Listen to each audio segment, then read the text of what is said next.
दोस्तों नमस्कार। आप देख रहे हैं अपना चैनल न्यूज नशा। दोस्तों, बॉलीवुड का ड्रामा कभी खत्म नहीं होता। अब जरा सोचे कि वो समीर वानखेड़े जिन्होंने शाहरुख खान के बेटे आर्यन खान के केस में पूरे देश में सुर्खियां बटोरी थी, आज वो खुद दिल्ली हाईकोर्ट पहुंच गए हैं और मांगा क्या है, पूरे 2 करोड़ रुपए। वो कहते हैं कि शाहरुख खान ने उन्हें बदनाम किया है, जिसकी कीमत उन्हें चाहिए। तो सवाल ये है कि क्या ये अदालत की लड़ाई है या फिर बॉलीवुड की एक नई स्क्रिप्ट है? क्या ये मामला न्याय से ज्यादा नाराजगी का है? और क्या शाहरुख खान का स्टारडम अब अदालतों तक पीछा करेगा? दोस्तों, ये कहानी सिर्फ एक कानूनी लड़ाई नहीं है, बल्कि पावर, स्टारडम और ईगो का एक मिक्सचर लगती है। आज हमारे साथ चर्चा में शामिल हो रहे हैं सुभाष शिर्के जी, जो कि सीनियर जर्नलिस्ट हैं। सुभाष जी नमस्कार। नमस्ते। सुभाष जी, आज जो है हमारा जो मुंबई आपका क्षेत्र है, प्राइमरी क्षेत्र है, तो मुंबई से जुड़ी हुई खबर है कि जो मुंबई नारकोटिक्स कंट्रोल ब्यूरो के जो जोनल डायरेक्टर थे समीर वानखड़े, उन्होंने अक्टूबर 2021 में शाहरुख खान के बेटे आर्यन को ड्रग्स मामले में अरेस्ट किया था सर। उसके बाद ये भी पता चला कि रिश्वत मांगने का आरोप आया, और उसके बाद जो मई 2023 में सीबीआई ने समीर वानखड़े के ऊपर जो है मुकदमा दर्ज किया, जिसमें वानखड़े पर आरोप है कि उन्होंने 25 करोड़ की रिश्वत मांगी थी शाहरुख खान से जी। उसके बाद ईडी ने भी मुकदमा दर्ज किया फरवरी 2024 में वानखड़े के खिलाफ मनी लॉन्ड्रिंग का। और उसके बाद जो डिपार्टमेंटल इंक्वायरी तो उनकी चली रही है नारकोटिक्स कंट्रोल ब्यूरो के द्वारा। ये आईआरएस ऑफिसर हैं, उस समय जो है नारकोटिक्स में थे। और सर इसके बाद जो है द बैड्स ऑफ बॉलीवुड, एक ये नेटफ्लिक्स पर शो आया है जो कि शाहरुख खान और गौरी खान की तरफ से निर्मित है। तो उसमें दिल्ली हाई कोर्ट में समीर वानखड़े ने मानहानि का केस दर्ज किया, जिसमें 2 करोड़ रुपए मांगे हैं। और उनका कहना है कि इस शो के अंदर जैसे स्टोरी दर्शाई गई है वो सारी मेरे पे लागू है, और देखने वाले को लगता है कि मैं उसमें कल्प्रिट हूँ। तो सर आपको क्या लगता है कि क्या समीर वानखड़े का एक केस जो उन्होंने डाला है दिल्ली हाई कोर्ट में, ये न्याय की असली मांग है या फिर सिर्फ एक पब्लिसिटी का नया स्टंट है? देखिए, नारकोटिक्स कंट्रोल ब्यूरो में समीर वानखेड़े सबसे यानी विवादास्पद अफसर रहे हैं। और उनकी जो इंक्वायरी हुई थी, मुझे पता है कि जब नारकोटिक्स कंट्रोल ब्यूरो के सीनियर अफसर आए थे मुंबई में, जब ये पूरा आर्यन खान का मामला चल रहा था, उस वक्त उन्होंने एक तफ्तीश की थी और उस तफ्तीश में समीर वानखड़े को दोषी पाया गया था। उनका तो पूरा ये जो मामला है, और उसके बाद उनकी जो डिपार्टमेंटल इंक्वायरी शुरू हो गई, उनके खिलाफ केस भी दायर हुआ, सब कुछ हुआ। लेकिन समीर वानखेड़े इन्होंने पलटी मारी, वो बीजेपी के नेताओं के साथ ज्यादा घुल-मिल जाने लगे। और चूंकि वो बीजेपी के पाले में चले गए, तो पूरी तरह से समीर वानखेड़े का जो ऊपर जो आरोप है, उसकी जांच बहुत ही धीमी गति से चल रही है। यानी 2021-22 का केस है, लेकिन अभी तक इसके बारे में कोई भी जांच आगे नहीं जा चुकी है। तो आप जान सकते हैं कि समीर वानखेड़े इनको किसका पूरा जो है आशीर्वाद है, ये हम जानते हैं। दूसरा, इस मामले में आर्यन खान को पकड़ने के मामले में सीधे ही उनको डायरेक्शंस है, वो कहते हैं कि बीजेपी के वरिष्ठ नेताओं से ही, दिल्ली से ही आए थे। और इसकी भी जानकारी जो तफ्तीश हुई थी एनसीबी के इसमें इंक्वायरी में, तब ये दी गई थी। तो ये सारा मामला है, ये बहुत पेचीदा मामला है। उसके बाद महाराष्ट्र में जो उद्धव ठाकरे जब मुख्यमंत्री थे, तब इनकी जो कास्ट सर्टिफिकेट है, उस पर भी आरोप हुए थे, उसकी भी इंक्वायरी हुई थी, क्योंकि इनके पिताजी मुस्लिम धर्म से आते हैं, और जब धर्म बदल जाता है तो कास्ट जो है वो नहीं लागू होती। ऐसा तब नवाब मलिक जो एनसीपी के नेता, वरिष्ठ नेता थे, उन्होंने आरोप किया था। उसकी भी जांच चल रही है। उनका जो एक इलीगल एक बार था नवी मुंबई में, उसके ऊपर भी कार्रवाई हुई, इसका भी लाइसेंस रद्द हुआ था, लेकिन बाद में फिर से वो रिस्टोर हो गया। तो ये सारा मामला देखते हुए समीर वानखेड़े, इनके पीछे कई सारी हस्तियां हैं, और यही कारण है कि इतने सारे आरोपों के बावजूद समीर वानखेड़े आज भी 2 करोड़ का मानहानि का दावा जो है वो करना चाहते हैं। अभी मानहानि क्या हुई इसमें, उनकी तो जांच चल ही रही है उसी मामले में। अब उसमें मानहानि उनकी क्या होगी? अभी ठीक है, कोर्ट में ये मामला जाएगा, कोर्ट इसके बारे में संज्ञान लेगा, लेकिन जिस तरह से ये मामला तूल पकड़ रहा है, मुझे लगता है कि समीर वानखेड़े का ये पब्लिसिटी स्टंट है। सर थोड़ा सा एक चीज बता दीजिएगा, मैं सवाल पे दोबारा आऊंगा। अभी आपने बोला था कि ये बीजेपी के खेमे में चले गए, नेताओं का मंत्रियों का तो समझ में आता है, ये बीजेपी के खेमे में चले गए, ये तो आईएएस ऑफिसर हैं, ठीक है जी, जो कि जैसे इनकम टैक्स में जाए तो असिस्टेंट कमिश्नर कमिश्नर कहलाते हैं, जीएसटी में भी जाए तो वही असिस्टेंट कमिश्नरेट सिस्टम है। नार्कोटिक्स एक ऐसा डिपार्टमेंट है जहाँ पे deputy director, zonal director, director कहलाते हैं, फिर वही जो है किसी और रेवेन्यू डिपार्टमेंट में आ जाते हैं, ट्रांसफर ऑल ओवर इंडिया होते रहते हैं। लेकिन बीजेपी खेमे में चलेंगे, थोड़ा सा हमारे दर्शकों को बताएंगे बीजेपी खेमे में चले गए, इसका क्या मायने है सर? देखिए, बीजेपी का खेमे में चले गए यानी बीजेपी के जो वरिष्ठ नेता है उनके साथ उनकी जो बातचीत है और उनकी जो उठना बैठना है वो ज्यादा चल रहा है। ये तब से चल रहा है जब से उद्धव ठाकरे सरकार ने उनके खिलाफ एक्शन लेना शुरू कर दिया, तब उन्होंने खुद को विक्टिम करार दिया और वो बीजेपी के साथ चले गए। बीजेपी के नेता उनके पक्ष में आ गए और वो उनकी वकालत करने लगे। तो कई सारे बीजेपी के नेता हैं, वो समीर वानखेड़े इनके दोस्त बताए जाते हैं। उनके साथ उनके कई सारे जो फोटोज है वो भी सामने आ चुके हैं। उनकी जो इंक्वायरी हुई उसमें भी ये सारी चीजें सामने आई थी। तो समीर वानखेड़े जो है वो इस पूरे मामले में विवादास्पद माने जाने वाले शख्स हैं। उनके खिलाफ अगर 3 साल या 4 साल से इंक्वायरी चल रही है, उसको लॉजिकल अंजाम क्यों नहीं दिया जाता? ये अगर सवाल कोई अगर एनसीबी से पूछे तो मुझे लगता है इसका जवाब आ जाएगा कि वो किसके पाले में। सुभाष जी, एक चीज बताना चाहूंगा मैं आपको कि कांग्रेस ने एक, जैसे मोदी जी की बॉडी शेप है बिल्कुल वैसे था कि 10 लाख का कुर्ता पहना हुआ था, और बिल्कुल वही मोदी जी की जैसे जो हमारे प्रधानमंत्री हैं उनका बिल्कुल शारीरिक रूप था उसमें, और वही चाल और जैसे खड़े होते हैं बिल्कुल वैसे खड़े हुए थे, लेकिन उन्होंने ऊपर से जो है सर गायब दिखाया था। तो उसमें बड़ी इंटरेस्टिंग बात हुई कि बीजेपी ने आलोचना की कि हमारे प्रधानमंत्री हैं, अब उनका जो है इस तरह से कैसे दिखा सकते हैं सर्वहीन। और जो एक एंकर थी बहुत बड़े चैनल की, उन्होंने भी जो कांग्रेस की प्रवक्ता थी, महिला प्रवक्ता, उनसे पूछा कि आपको क्या उचित लगता है कि देश के प्रधानमंत्री हैं, इतना बड़ा पद है, और आप इस तरह का जो है उनका ये बना रहे हैं कार्टून का जिसमें सर नहीं है। तो उसने बहुत अच्छा जवाब दिया था, कांग्रेस के प्रवक्ता है, कि उन्होंने कहा कि मैं आपसे एक चीज पूछना चाहती हूँ कि इसमें सर तो है ही नहीं, मीन्स कि उनका रूप तो है ही नहीं, सिर्फ 10 लाख का सूट दिख रहा है, तो आपको कैसे लगा कि ये मोदी जी हैं? हमने तो कहीं नहीं कहा मोदी हैं।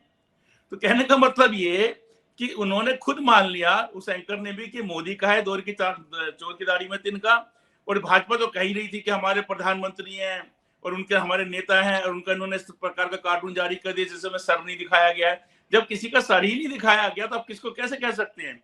तो यहाँ पर भी एक इंटरेस्टिंग बात यह है कि इनके ऊपर जो आरोप है समीर वानखेड़े के ऊपर, कि 25 करोड़ रुपए उन्होंने मांगे आर्यन खान को छोड़ने के लिए। उनके पिताजी जो फिल्म कलाकार हैं, बहुत बड़े कलाकार हैं, सुपरस्टार हैं, शाहरुख खान, उनसे मांगे।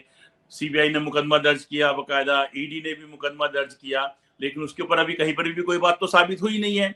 कोई चीज एक स्टेब्लिश होती कि फला तारीख को आदमी पैदा हुआ है, फला तारीख को इस पद पे आया, फला तारीख को उसके साथ ये हादसा हुआ, और सेम वही डेटों पे और वही तारीखों पे और वही घटनाक्रम हम कहीं रिपीट करते हैं, तो उसको दूसरा इंसान कह सकता है जो मेन आदमी था कि भैया तो देखिए मेरे पे दर्शाया गया, मेरे पे फिल्माया गया, और ये मेरे ऊपर है, और कहीं ना कहीं उसमें कोई गलत सीन है तो ये होता है कि भाई मेरी जो है इसमें बदनामी हो रही है।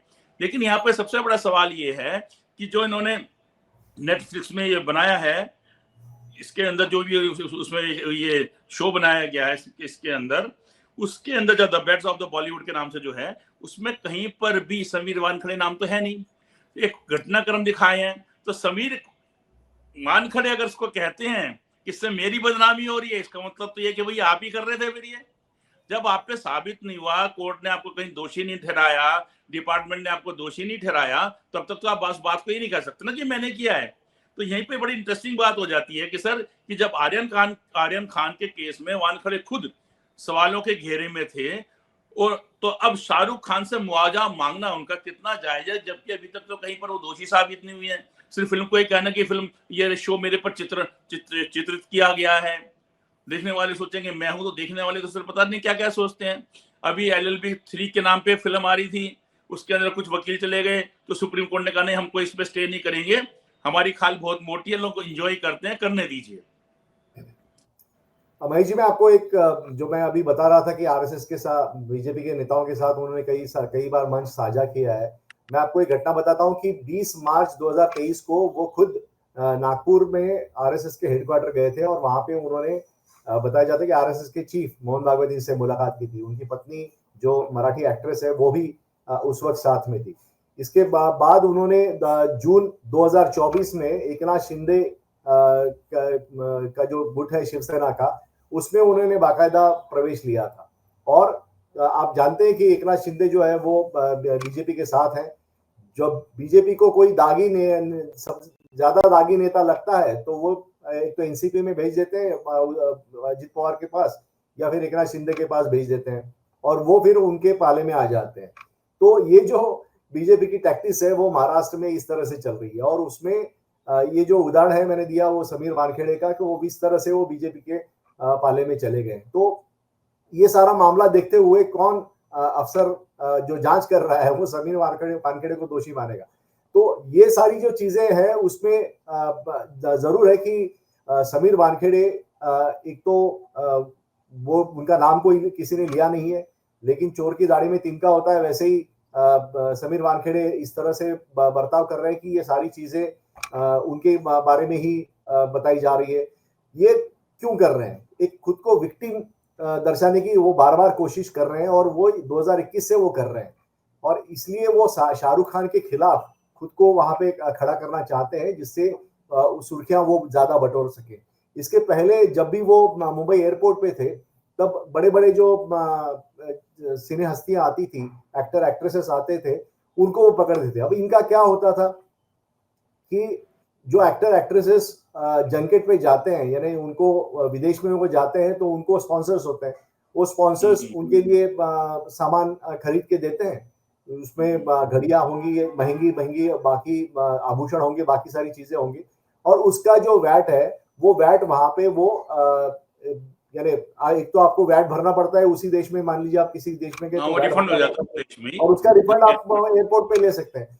तो वो जो स्पॉन्सर्स थे वो वहां पे रिफंड तो लेते थे, और जैसे ही आपने वहां पे रिफंड मिला है तो उसकी पूरी जानकारी मिलती है कि कौन से पासपोर्ट जो धारक है उसने रिफंड लिया है। तो यहाँ पे उसको उसके लिए टैक्स भरना जरूरी होता है। और ऐसे लोगों को जो वहां का कस्टम जो डिपार्टमेंट है वो यहाँ के कस्टम डिपार्टमेंट को वो इत्तिला भेजता है, इंफॉर्मेशन भेजता है। ऐसे लोगों को समीर वानखेड़े पकड़ते थे, उनको जेल में डालते थे और उसके बाद सुर्खियां बटोरते थे। मुझे आश्चर्य है, तब भी हमने पूछा था मैं सीनियर अफसरों को कि आप इसको नकेल क्यों नहीं कस रहे, क्योंकि इसमें उस आदमी का क्या दोष है कि उसको तो स्पॉन्सर्स ने ये गिफ्ट दिया था। उस गिफ्ट पे अगर उसको ड्यूटी भरनी है तो ड्यूटी भर के वो निकल सकता था, लेकिन उसको जेल में डालने की जरूरत क्या थी, तमाशा बनाने की जरूरत क्या थी। तो ये आदमी जो है शुरुआत से इस तरह का सुर्खियां बटोरने वाला है, और यही कारण है कि आज भी उसने पलक झपकते उसको देर नहीं लगी कि शाहरुख खान ने जो ये पूरी जो सीरीज बनाई है उसमें उसका जो रोल, उसका कहना है कि उसका नाम नहीं है, लेकिन उसके ऊपर ये पूरा बताया जा रहा है कि उनका खुद क्या कहना है वानखेड़े साहब का कि ये उनके ऊपर बेस्ड है। तो ये मामला जो है मुझे नहीं लगता कोर्ट में टिक पाएगा, लेकिन हाँ कुछ दिनों तक सुर्खियां मिलती रहेगी समीर वानखेड़े। तो सर ये बताइए क्या ये जो हमारे फिल्म कलाकार हैं, बॉलीवुड स्टार्स और सरकारी अधिकारी जो सीनियर ऑफिसर्स हैं, इनकी इस प्रकार की लड़ाई आम जनता के लिए न्याय की खिल्ली उड़ाने जैसा नहीं लगेगा आपको कि सर कि जब हाई कोर्ट में इस तरह के मामले आएंगे, हाई कोर्ट उन पर सुनवाई करना शुरू कर देगा, फिर हाई कोर्ट नोटिस भी देगा, बाहर मीडिया खड़ा हो जाएगा और हम जो अपने रिपोर्टर्स को भेजेंगे और उन सबकी बाइट लेंगे, खूब चलेगा उसके अंदर, और फिर देखा जाएगा 2 करोड़ का मुआवजा है, किसको मिलता है किसको नहीं मिलता, लेने वाला भी सुर्खियां बटोर रहा है और जिस पर देने का आरोप है सर सुर्खियां तो वो भी बटोरेगा। महेश जी, आपने कई सारे कोर्ट केसेस सुप्रीम कोर्ट में भी आपने रिपोर्टिंग की है, आपने कई जजेस को देखा है, वो बहुत ही पक्के होते हैं उसूल के, और लेकिन कई ऐसे भी होते हैं कि जिनको सुर्खियों में रहना भी पसंद होता है। तो इस तरह के मामले जब आते हैं उनके पास तो वो तुरंत नोटिस भेज देते हैं कि भैया आपका जो भी कहना है वो करो। खारिज क्यों नहीं करते? ये तो ऐसी जो चीजें हैं वो तुरंत खारिज होनी चाहिए, लेकिन जज भी मजा लेते हैं। ये हमने देखा है। तो जज मजा ले रहा है, जो अब प्लेंटिफ है वो भी मजा ले रहा है, और फिर मीडिया भी उसमें मजा लेगा। तो ये जो मामला है उसमें कई सारे ऐसे जो चीजें हैं, आप जानते हैं कि कोर्ट में कितने सारे ऐसे केसेस पेंडिंग है। कई सारे ऐसे लोग हैं कि जो 2000 रुपए जमानत के लिए नहीं, इसलिए जेल में पड़े हुए हैं, उनकी तरफ कोई ध्यान नहीं जाता, उनके लिए कोई काम नहीं करता, ना ही कोई जज सो मोटो इसके बारे में कोई संज्ञान लेके उनको छोड़ने की कोशिश करने में दिख रहा हो आज की तारीख में। लेकिन इस तरह के मामले जो तुरंत कोर्ट लपक लेता है और कोर्ट का उसमें समय चला जाता है। तो क्या जजेस को और जो सीनियर जुडिशरी है उनको भी इस तरह का जो बात है उसको संज्ञान नहीं लेना चाहिए? उनको जरूर संज्ञान लेना चाहिए, और इस तरह के जो फ्रीवियस मामले हैं मुझे लगता है वो तुरंत खारिज करने चाहिए।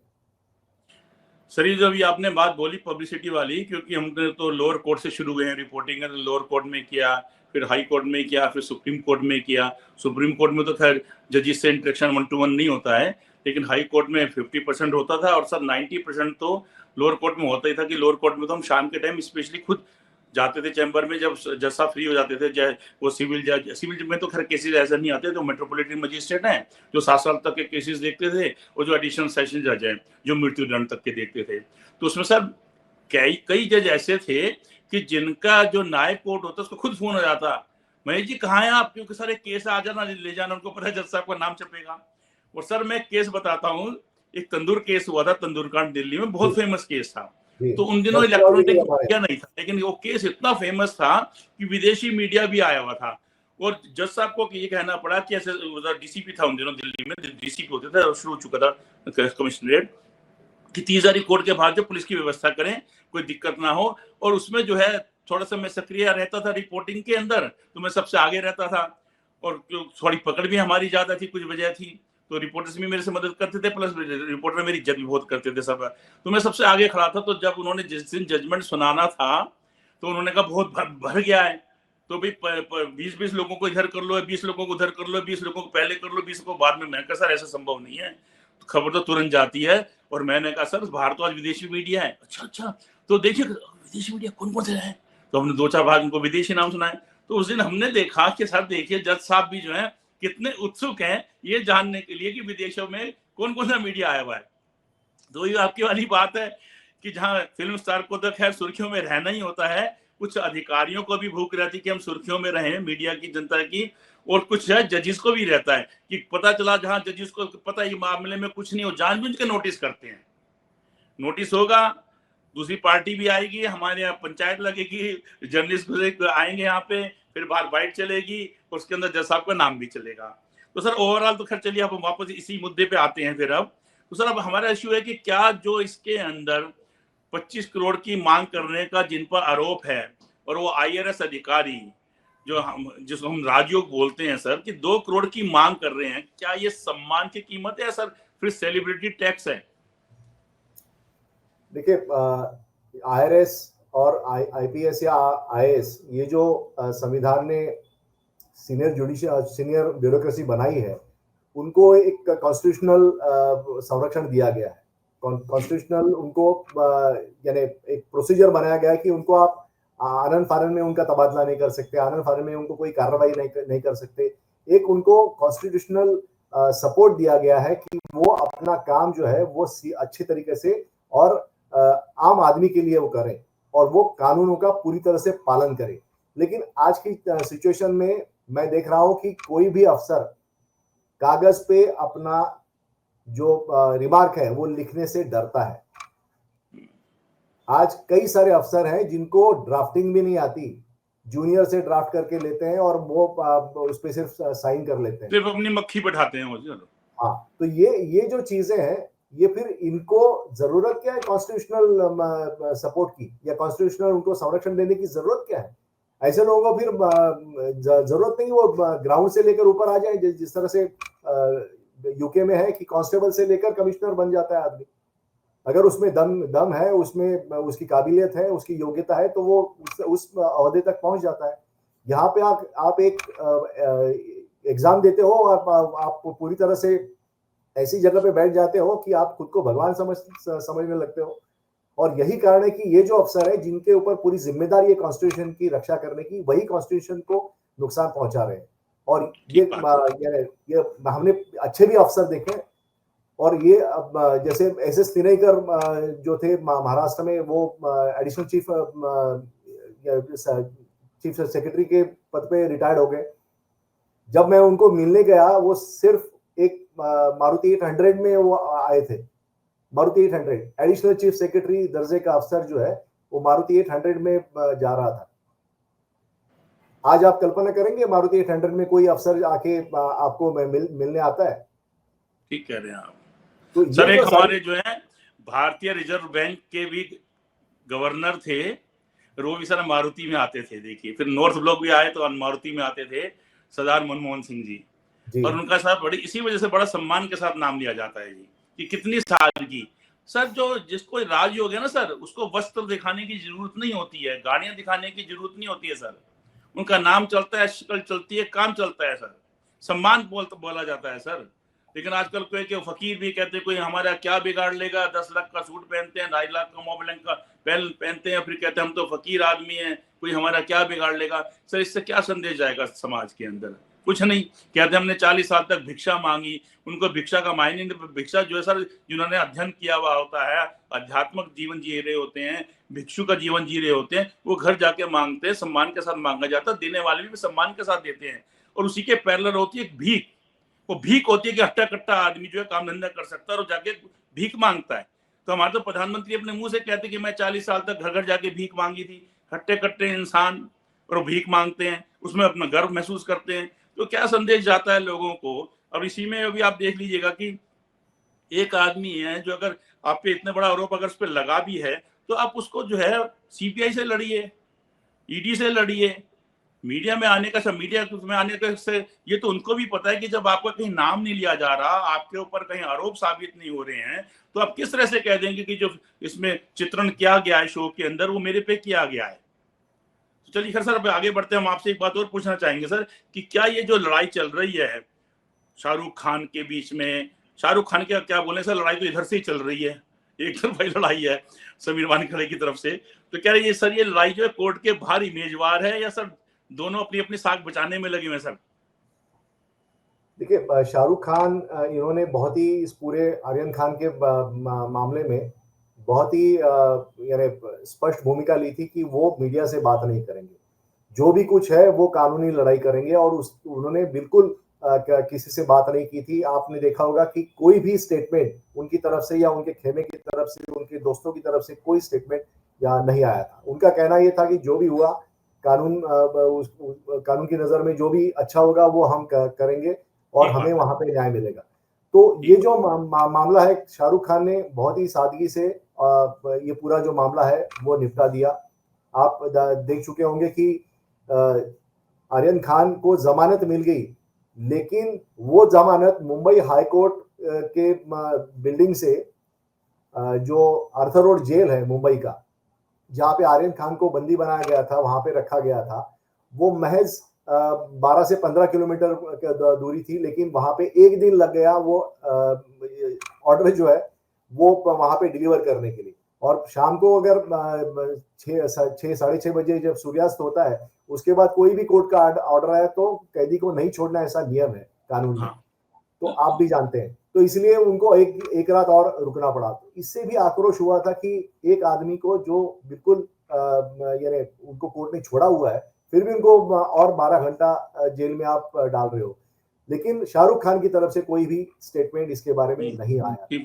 तो ये मामला जो है, शाहरुख खान ने बिल्कुल समीर वानखेड़े के किसी भी आरोपों का या उनका जो उकसाने की, वो समीर वानखेड़े ने कई कोशिश की, लेकिन उन्होंने कुछ जवाब नहीं दिया। मुझे नहीं लगता कि इस बार भी वो कोई जवाब उनको देंगे, क्योंकि वो अलग किस्म की जो है बर्ताव करते हैं। बॉलीवुड में भी उनका जो स्टेचर है वो अलग है, और उसमें आप देखते हैं कि नेशनल अवार्ड उनको अभी हाल ही में मिला, वो भी कितनी सादगी से उन्होंने लिया था। तो ये जो मामला है, समीर वानखेड़े जैसे अफसर जो है वो जरूर इसमें शाहरुख खान को टारगेट करके खुद की पब्लिसिटी करने की कोशिश करेंगे, लेकिन शाहरुख खान ऐसा नहीं करेंगे।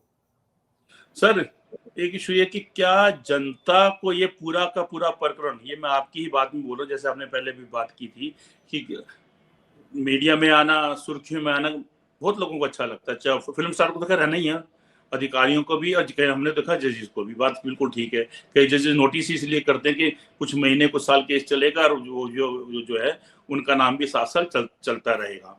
तो सर यही कि क्या जनता को ये पूरा का पूरा जो प्रकरण है, जो अभी हाईकोर्ट में गए हैं समीर वानखेड़े, एक सीरियल का एक नया एपिसोड लग रहा है, जहां अगली सुनवाई का इंतजार वैसे ही होगा जैसे कि अगली कड़ी का गेम था ना सर, हर सप्ताह एक सीरियल का हिस्सा आता है। देखिए, नेटफ्लिक्स और सोशल मीडिया और बाकी इस तरह के नेटफ्लिक्स जैसे जो सीरियल्स है या जो प्लेटफॉर्म्स है, वो एक जरिया बन गया एंटरटेनमेंट का। और लोग इस तरह के जो चीजें हैं, जब कोई बवाल खड़ा हो जाता है तो वो ज्यादा देखते हैं। तो समीर वानखेड़े इनका जो एप्लीकेशन है, उसके कारण वो चीजें और ज्यादा देखी जाएगी, उसका टीआरपी और बढ़ेगा। उसको देखने वाले लोग, दर्शक जो है, वो जानबूझ के यहाँ पे क्या ये बात आपने बिल्कुल ठीक बोली है, वो करेंगे। तो ये जो सारी चीजें हैं, मुझे लगता है कि एक तरह से शाहरुख खान के पक्ष में जाएगी और लोग जो है वो तो देखेंगे। सर कहीं ऐसा ना हो इसमें जो शाहरुख खान है ये बोले, फॉर एग्जांपल मैं भी आपको बताना चाहूंगा सर, कि जब हम कॉलेज में थे ना सर, थोड़ी सी शरारत किया करते थे, तो पुलिस के अंदर जनता भी सुनेगी, बड़ी इंटरेस्टिंग बात है।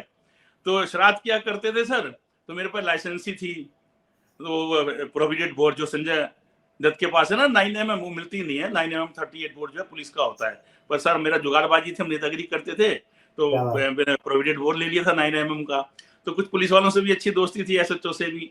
तो सर एक एसएचओ का फोन आया मेरे पास, यो कह रहे कि भाई ऐसा है कि हमने जो है कि टेररिस्ट है, और वो उन दिनों मेल नहीं चलता था, टेररिस्ट है हमने पकड़ा, और एक कैटेगरी का है, उन दिनों की बात है 25 साल 30 साल पहले की, उस पर ये 5 लाख का इनाम है। तो मैंने क्या करना है, कह रहा कहीं से भी कुछ जो है कुछ उसका असले का इंतजाम करा दो, और हमारे पास कट्टा, मैं कट्टे वाली बात में बाद में आता हूँ, जनता भी सुनेगी, बड़े हंसेगी। तो वो कहता जी, मैंने उससे क्या होगा, कहता हम जो है बार बार कश्मीर में पुलिस को इसका वो भेज रहे हैं, फैक्स चलता था उन दिनों, और उसका कोई जवाब नहीं दे रहे, फोटो खींच के भेज रहे थे, और वहां से पुष्टि कराते हैं भाई आपका एक क्लास का एक कैटेगरी का वांछित वो है, इसमें 5 लाख का इनाम है आतंकवादी, तो कोर्ट में दिखाते कि हमने आतंकवादी को पकड़ लिया। इधर से इनकी वाहवाही भी होती है, कोर्ट जो है उसका रिमांड भी दे देती है, पुलिस रिमांड की भी आप इसे पूछताछ कर सकते हैं। और जब इनके पल्ले कुछ नहीं तो दिक्कत हो जाती। और उसमें दिक्कत ये हो गई थी कि टाइम्स ऑफ इंडिया के रिपोर्टर हैं, वो भी हमारे परिचित थे, तो उन्होंने जो है, उस समय मैं जर्नलिज्म में नहीं था, नेतागिरी में था, इसलिए मेरे उनसे परिचित, उन्होंने ही मुझे बताई थी ये बात कि यार मैं वहां पे, उन्होंने थाने में उन्होंने आतंकवादी पकड़ रखा है और मैं तो खबर करूंगा। उन्होंने एसएचओ को फोन भी किया था, तो एसएचओ ने मुझे बोला कि भाई कल खबर तो पक्का आनी है कि हमने इसको पकड़ रखा है, हमारे पास कुछ है नहीं, हम इसको 2-3 दिन इलीगली डिटेन कर नहीं पाएंगे। और कश्मीर पुलिस जो है वो हमारे को कोई रिप्लाई नहीं दे रही। उन दिनों कश्मीर पुलिस पे भी आरोप लगते थे कि वो जो है आतंकवादियों का कुछ ना कुछ थोड़ा सा सपोर्ट करती देखते थे। पहले आप कुछ भी होता तो वहाँ की महिलाएं भी आगे आ जाती थी, पत्थर फेंकना शुरू कर देते थे पुलिस पे, और ये बच्चे भी आगे आ जाते थे। अब तो खैर ऐसा माहौल नहीं है। तो सब बड़ी इंटरेस्टिंग बात ये हुई, तो मैंने वो कहते हैं उस पर कुछ हम हथियार रख दें तो क्या होगा, हम कोर्ट में पेश करेंगे और उसका और वो मांग लेंगे पीसी को, पुलिस रिमांड दे दीजिए, नहीं तो कम से कम वो जेल चला जाएगा। और जेल चला जाएगा 2-4 दिन में, वहां से पुलिस से हम, वहां से कश्मीर पुलिस से जवाब मंगा लेंगे, अपना कोई सिपाही भेज के मंगवा लेंगे। तो मैंने उनको बोला, मैंने कहा सर आपके पास तो कट्टे हमेशा ही रहते हैं गोदाम में, कट्टा तो गोली चलने वाला। कहते यार महेश ऐसा कैसे हो सकता है, एक तरफ हम जज साहब को बोले कि 5 लाख का दुर्दांत आतंकवादी पकड़ लिया और एक तरफ जो हम कट्टा रख देंगे। तो मैंने कहा चलो ठीक है। तो ऐसा ना हो सर कि शाहरुख खान उसको बोले कि भाई कहाँ तुम 2 करोड़ की बात कर रहे हो मुआवजे की, मुआवजा मांगो तो ऐसा तो मांगो कि मैं भी जवाब देता हूँ अच्छा लगूं। नहीं, सही आपने कहा कि 2 करोड़ तो आपने उसके लिए बहुत ही कम है, क्योंकि उनकी जो फिल्में जब चलती है तो 350 करोड़ 400 करोड़ के ऊपर वो पूरा जो है वो बिजनेस करती है। लेकिन मुझे लगता है कि लोगों ने भी ये संज्ञान लेना चाहिए कि इस तरह के जो अफसर हैं उनको किस तरह के ये अफसर हैं, वो ऐसे लोग जो है उनको ज्यादा तवज्जो नहीं देनी चाहिए। ब्यूरोक्रेसी और जजेस, जुडिशरी, इन्होंने भी इस तरह का जो ऐसे लोगों को सबक सिखाना चाहिए। सर मैं तो अभी शो को खत्म करूंगा, समय आपका ले लिया मैंने, लेकिन मैं आपकी एक बात से बिल्कुल सहमत हूं कि इसमें जो कहते हैं ना कि चौबे जी बनने के लिए घर से बाहर निकले थे, दुबे जी बन के लौटे। तो सर इसके अंदर सबसे बड़ी बात ये हो गई है कि वो सोच रहे थे कि मैंने दिल्ली हाईकोर्ट में केस फाइल किया है और उसके बाद शाहरुख खान को, उनकी धर्मपत्नी गौरी खान को या उनके सुपुत्र आर्यन खान को नुकसान होगा, बल्कि अब ये जो लोग हैं पब्लिक, वो फिर ये जिनका शो है वो और ज्यादा देखना चाहेगी कि आखिर इसमें है क्या। और जो समीर वानखेड़े कह रहे हैं कि अभी ये मेरे पर चित्रित की गई है, तो पता तो चले समीर वानखेड़े ने क्या क्या गुल खिलाए थे। वो अलग बात है कि जब आप पे कुछ साबित ही नहीं हुआ तो चोर की दाढ़ी में तिनका बैल मुझे मारो वाली बात कर रहे हैं। चलिए सर, आपसे बात करके अच्छा लगा सर। मैं थोड़ा सा दर्शकों से माफी मांगूंगा, मैं जयपुर आया था किसी काम से, तो इतने में फोन आ गया था कि आपको लाइव करना है सर, क्योंकि आपके पास भी समय था, फिक्स था। तो सर मेरे को, मैं जहाँ पे बैठा हुआ हूँ एकदम से, वहाँ लाइट की बहुत ज्यादा समस्या है, और मुझे लग रहा है सर दर्शकों को भी अजीब सा लग रहा होगा कि शायद मेरे पर लाइट ठीक नहीं आ रही, तो मैं उसके लिए माफी चाहता हूँ दर्शकों से भी। और सर आपसे भी बात करके बहुत अच्छा लगा सर। धन्यवाद, धन्यवाद। नमस्ते सर। और आप हमसे जुड़े रहने के लिए सब्सक्राइब करें YouTube पर, फॉलो करें Twitter पर और लाइक करें Facebook पर। और ज्यादा जानकारी के लिए आपको टाइप करना होगा सिर्फ न्यूज़ नशा।